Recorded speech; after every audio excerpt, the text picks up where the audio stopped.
When you ask someone advice on what's the right mixture for establishing a new planting bed, you'll get just as many opinions as the number of people that you ask about it. Let's see what Tricia says. Well, Danny, what you say is true. There are so many ways to put together a good soil.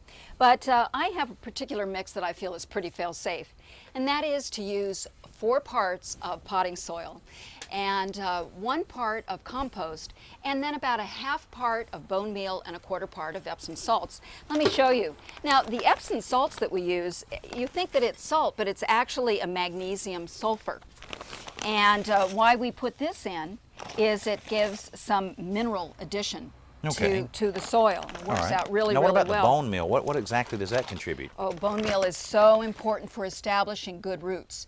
And bone meal is something that a lot of people that plant bulbs, they know all about bone meal. And again, it really lends a very important part to the soil. There is nitrogen and phosphate, 2 very important minerals that make it a rich soil. Okay, and basically you just mix it all together, and I'll tell you what, once you do get it mixed, you can tell that's some pretty rich stuff. Oh, isn't it beautiful?